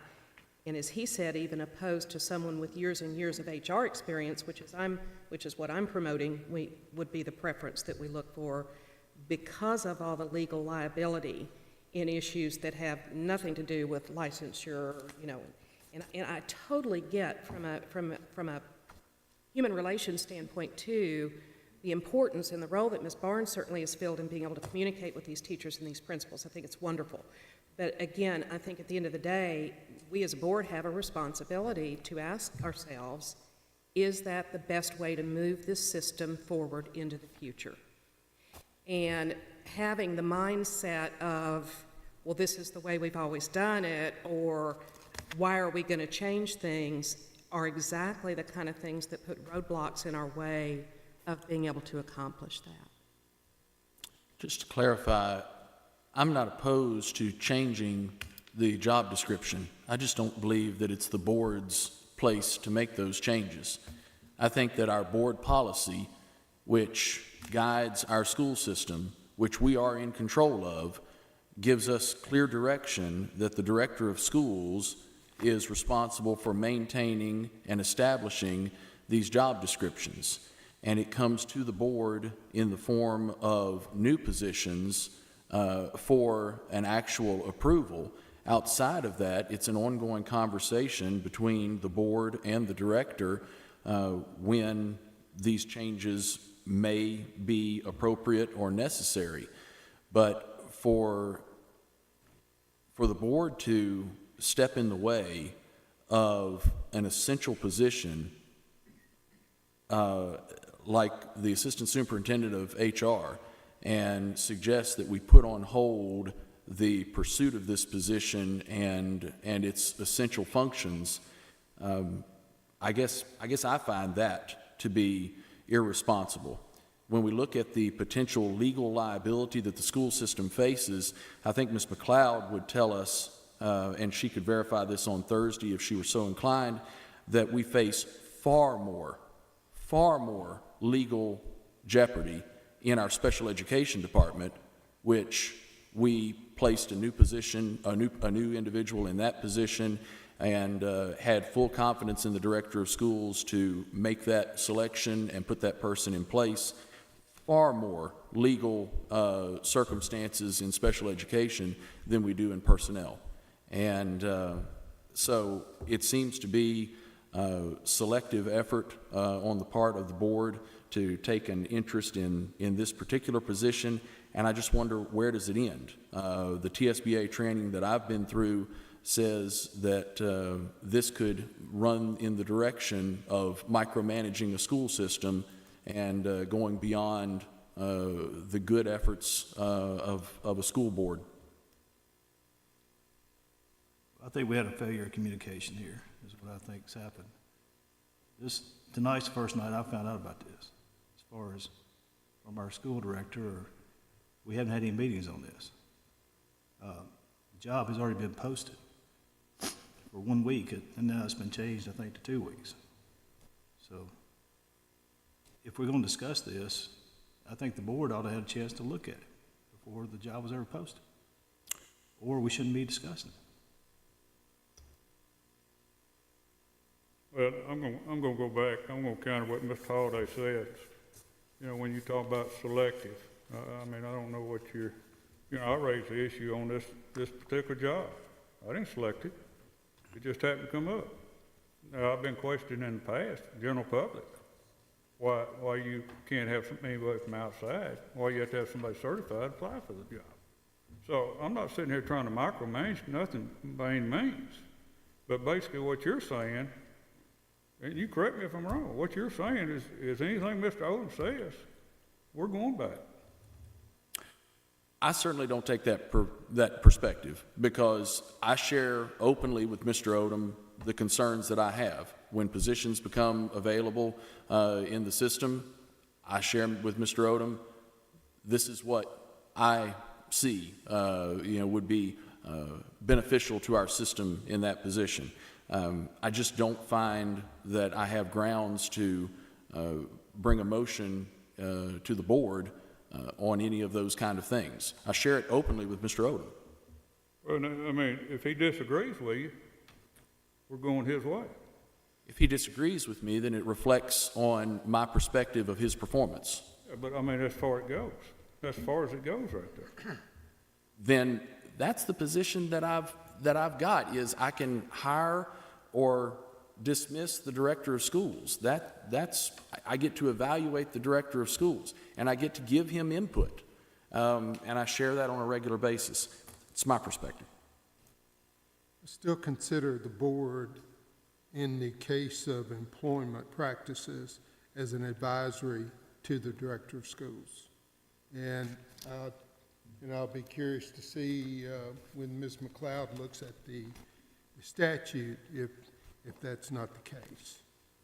A few people in this room, and I'd be one of them, are old enough to remember that if the principalship of a school came open, and there were 5 or 6 people that wanted that job, wanted to apply for it. This just seems impossible, but it's true. They would do a number of things. First of all, of course, they're going to meet with the then called the superintendent, who was elected, right? They'd also go to various members of that community, the power brokers in that community, and tell them and interview with them, answer any questions that they might have. And this process became what you don't want it to become, political. And it can become, and did become, a nightmare for some people. I suggest to you that that's why state law now reads on and gives the director the sole power of hiring and firing. I don't know, but I have never heard from a member of this board, but I'm not going to speak for you by any stretch of the imagination, but I want nothing whatsoever to do with hiring this person right here, because I'd probably choose wrong, first of all.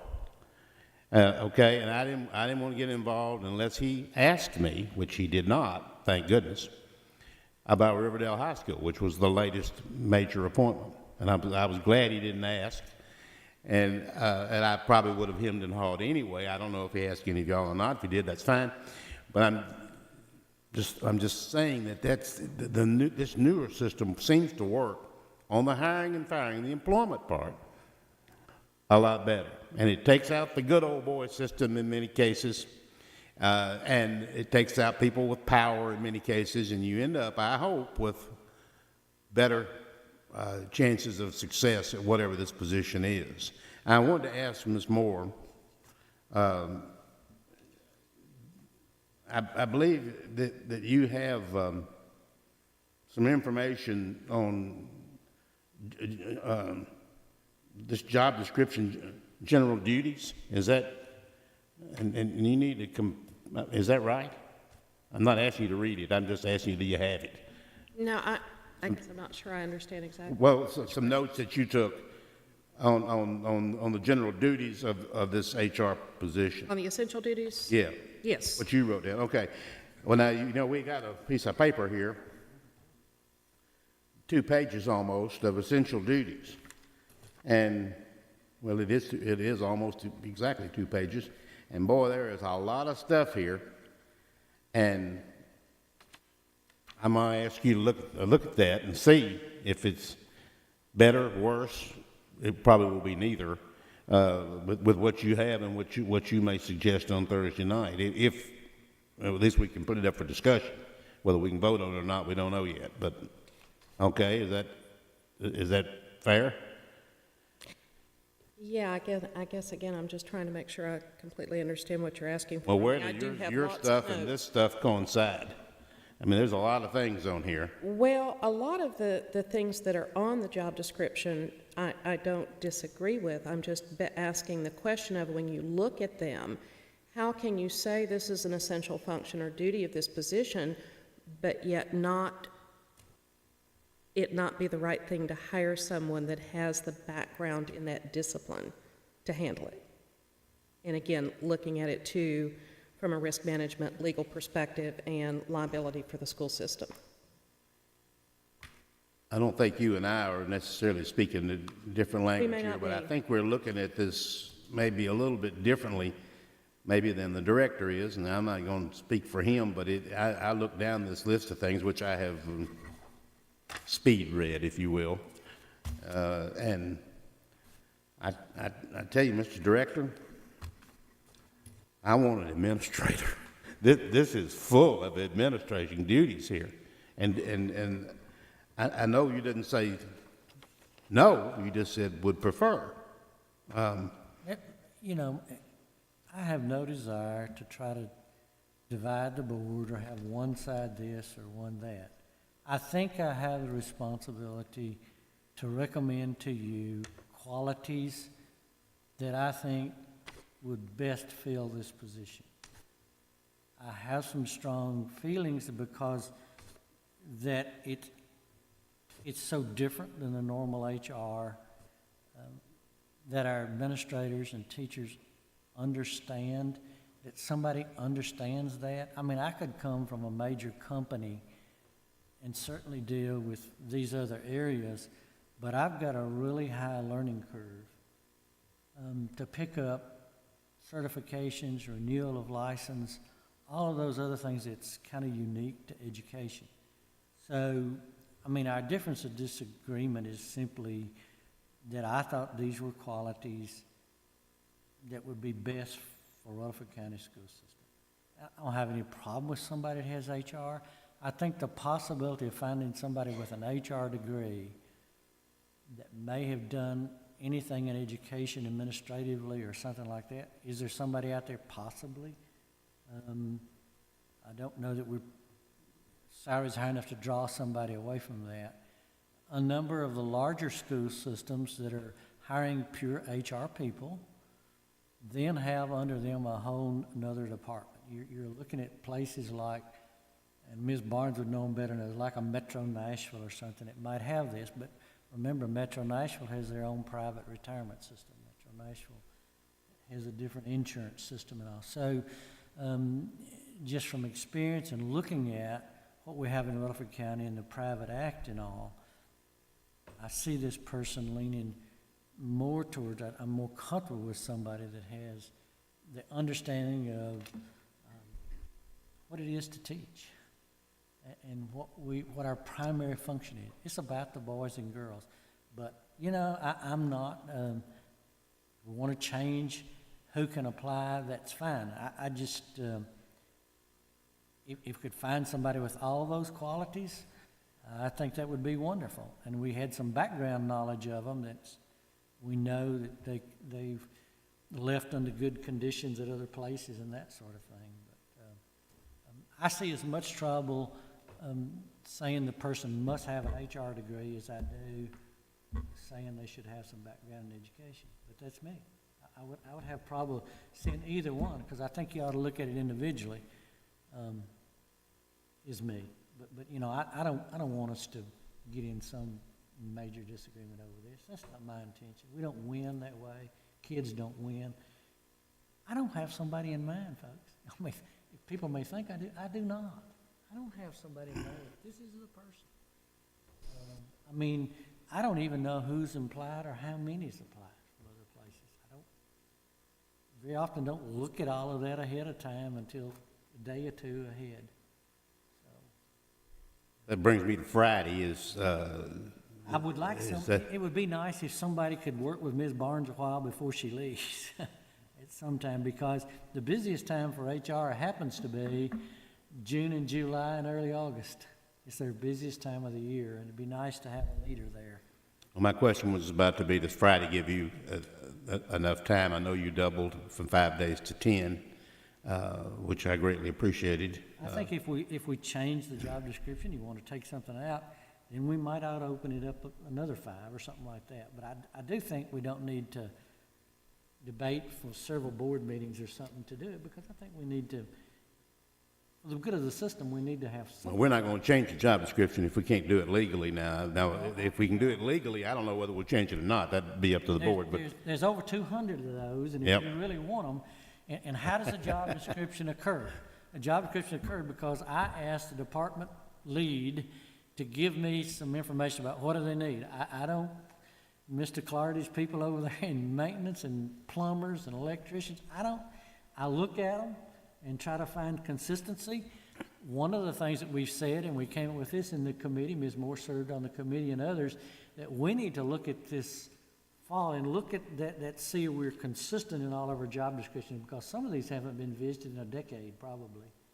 But jobs may have changed and how we have them posted or listed on the paper. So that does need to be done periodically. But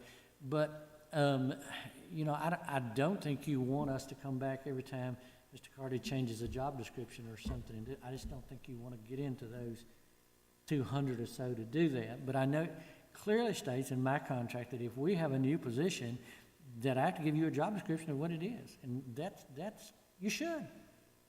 It's a budget. Yeah, my only issue about this whole thing is I think we should have discussed this or had this discussion before the job was posted. That's my only issue here. We were just looking at trying to get, and I talked with Ms. Barnes about, was trying to get something so we could do the interviews in May. What can happen sometime, if it happens to be somebody internally, we get that domino effect, which I run into with principals and others. But simply to try to get it in place so somebody could work with her in June and could start this process. And the reason I didn't ask for any vote or anything tonight and give it to you ahead of time, even before our budget, because I got new positions on here, it takes money. And I wanted y'all to know, that's what I didn't ask for any vote. I'm trying to be totally transparent. That's why no push for anything in it. I just want you to see it. But if we have an issue with one, then let's talk about it and see what we can do to move as far as expeditiously and as good for Rutherford County as we can make it. I mean, it's not a fight for me. I'm not looking for one, and I don't want it to be one. I want to do what's best for the kids, whatever that is, legally, morally, whatever it is, we need to do. Board, have we reached the point here where we can move on to the budget for these new positions on Wednesday night and then discuss the remainder on Thursday night? Are we at that point? I just want to make one last comment, make sure you understand, Mr. Odom, from myself. I don't have a problem with the requirements and stuff like that. All I'm looking at is the qualifications. And and I'm not saying we'd have to hire an HR director. I'm just saying somebody out in the private sector out there with HR experience. So as far as qualifications go, if you put all, you could have a teaching certificate or human resources experience or whatever. I'm just saying, the way we got it written, we're limiting ourselves. Okay, I understand what that's where, yeah, and who you pick, I mean, I understand. and who you pick, I'm all for it. but I just don't want us to, I'm more concerned that you're happy than I am the legal thing, to be honest with you. Because we gotta work together. And, you know, the legal things don't, I mean, they get you there, but that's not the way I want to get there. I want us to be together. Board, other comments before we move on? Insurance update? Thank you, Board. Spirited discussion, and a good one, I think. I think Mr. Sandvik gave a report in the last meeting that included the March financials. Excuse me, from February, and then we'll do the March financials in our next update. Okay, thank you, Ms. Barnes, Ms. Sandy. Mr. Director, do you have any updates? Yeah, I left you another one called Education Licensure. I received this from the state attorney on licensure at our directors meeting Friday. And this deals with, you may have been following some of the news. The state board reinstated a teacher with licensure that actually had a felony, but it was expunged from the record. You may, if you've seen the nightly news, you may have seen that. So she told us, and I tell you who it was, you may remember at the TSBA legal conference in Gatlinburg, she got up and spoke to us. This is who this was that spoke to us again, because she does it for the state board and the licensure. And the state board is trying to tighten that up, so if there is some kind of conviction or something, that it can't come back later, and it's somebody that you wouldn't want teaching children, that if they can't come back later and get reinstated. So the way she explains to us, the state board has to review these rules and regs over 2 or 3 readings, just like you do in policy, but there is a move to try to tighten that up. So I didn't know whether your constituents or people might ask you, have you seen that on TV? Have you heard that? So I wanted to give you a copy of what she gave me in relation to that, so that you'll have a reference to go back for, to look at. That's all that is. And it kind of is the summary chart.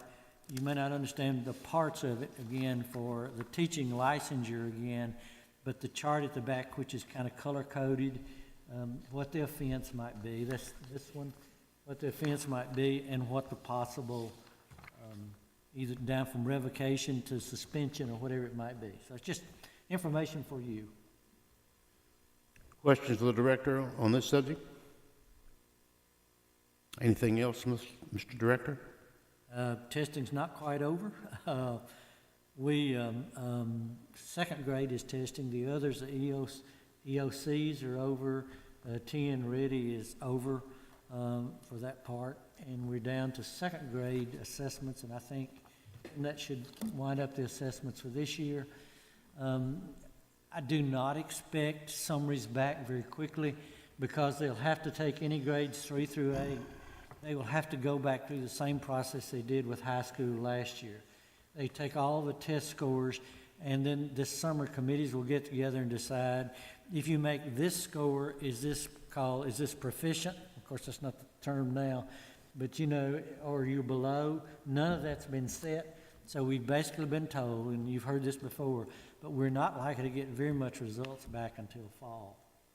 Now, high schools may come back quicker, because that was set last summer. So wouldn't be surprised if we don't get high school results this summer, but do not expect it really 3 through 8 as far as the proficiency levels for accountability purposes. Questions for the director? Ms. Moore, number 16, can we breathe a little easier? Are they adjourned yet? Yeah, I think that we can, and yeah, no, nothing else to report this evening. Okay. They're not adjourned yet. They're not adjourned, but yeah, we don't think we're gonna see a resurrection this year anyway, so. Okay, well put. Mr. Holliday, number 17, anything? I'll only share that Title I funding seems to be more valuable than President Trump previously thought. And so, as Mr. Odom has already said, we may see that come around. But Title II funding is really in jeopardy. And it's one of those characteristics where Rutherford County has taken a program that the federal government proposed, and we've not been lazy about it. and we've taken professional learning communities seriously, and we've done teacher training with with an intention, an intentional effort, and we've made progress. And we've seen the results of that progress, while other systems may have squandered Title II money and professional development and thought of it as just, oh, I've got to check the box. Rutherford County has done an exceptional job of it. Nonetheless, it appears that Title II funding may be in jeopardy, and we're going to have to find a creative way to maintain what we know is valuable, that not only does every student need to be learning, but every employee needs to continue to learn so that we have a continuous learning environment in Rutherford County. Anything else, Mr. Holliday? All good.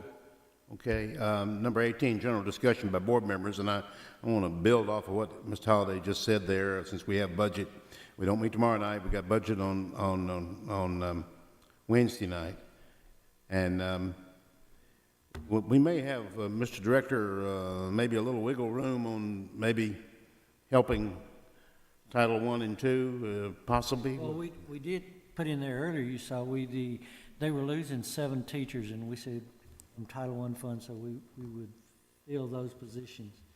So we're doing that from GP.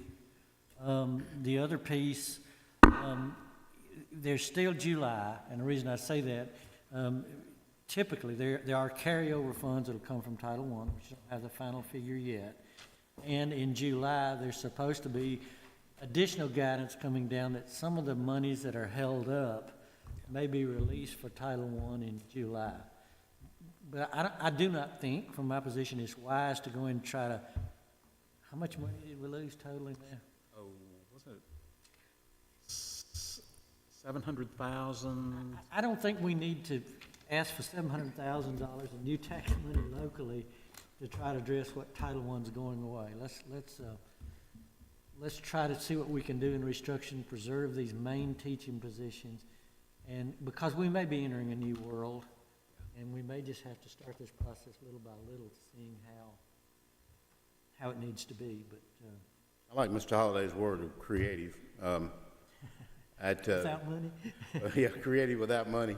But evidently, we're not going to have to fight the bus seatbelt funding, and evidently, we're not going to have to fight the $600,000 on teacher supplies funding, which they were going to mandate to us. And I'm just saying, we again, quote Mr. Holliday, we may have a little creative. There's been 2 amendments. The $600,000 was amended. Teachers have been getting $200. The bill was to raise it to $400. The original $200 was $100 to the teacher and $100 to the committee at the school to decide kind of how it was spent, which teachers still did it, but they did it collectively. The bill as it stands now has been amended to where the teacher gets the full $200 to decide how to spend. Good. And I think that's likely to stay. But in that amendment, rewrote the whole language so there's the 400's not there anymore. It's one of those caption kind of bills where you rewrite the whole thing and didn't say the full 200.